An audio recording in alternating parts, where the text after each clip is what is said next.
বন্ধুরা দেখতে পাচ্ছেন আমরা কিন্তু এখন গাজীপুর সাফারি পার্কে চলে আসছি। এই দেখেন বড় বড় গজারি গাছ, ঠিক আছে, বাগান। আবার এই পাশে একটা পুকুরও আছে, সাথে আমার তিনজন সহযোগী যোদ্ধা আছে দেখতে পাচ্ছেন। এই যে আমাদের এ হচ্ছে তাসিন। তাসিন কোথায়? বন্ধুরা, ওয়ালাইকুম সালাম। তাসিন কেমন আছো? আমি ভালো আছি। কেমন লাগছে তোমার এই এলাকায় এসে ঘুরতে?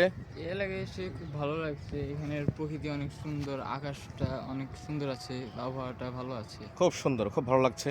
তারপরে এর সাথে আমাদের আছে হচ্ছে আরেকজন আমাদের সহযোগী। ওয়ালাইকুম সালাম। কেমন লাগছে তোমার? এই যে আলহামদুলিল্লাহ ভালো লাগছে, জিনিসটা জায়গাটা অনেক সুন্দর। অনেক সুন্দর জায়গা, তাই না? আমাদের কিন্তু খুব সুন্দর। দেখেন বন্ধুরা, কত সুন্দর একটি জায়গায় আমরা এসেছি। দেখতে কিন্তু বেশ চমৎকার। আপনারা চলে আসবেন ইনশাল্লাহ ঘুরতে। তো তোমার কেমন লাগছে, অনুভূতি কেমন লাগছে বলো? অনুভূতি বলতে গেলে প্রাকৃতিক পরিবেশে আসলে একটা আলাদা আনন্দ পাওয়া যায় আর কি। শহরে যেহেতু আমরা অনেকে মানে সবাই বাসায় থাকি, এমন আশেপাশে তেমন জায়গা নাই ঘুরতে যাওয়ার মতো। বন্ধ থাকি বলতে গেলে জেলখানার মধ্যে। তো বাইরে আসলে এরকম অনেক ভালো লাগে যে জিনিসগুলো এনজয় করা যায়। অসংখ্য ধন্যবাদ। তারপর দেখি আমাদের আরেকজন শিল্পী ভাই আছে, আমাদের শিল্পী হচ্ছে রাতুল। আমরা কিন্তু সবাই জানি, তাকে চিনি, আমার যারা ফলোয়ার আছে সবাই তাকে চিনে। রাতুল শিল্পী আমাদের। তো শিল্পীকে নিয়ে আমরা চলে আসলাম উন্মুক্ত পরিবেশে একটি গান শোনার জন্য।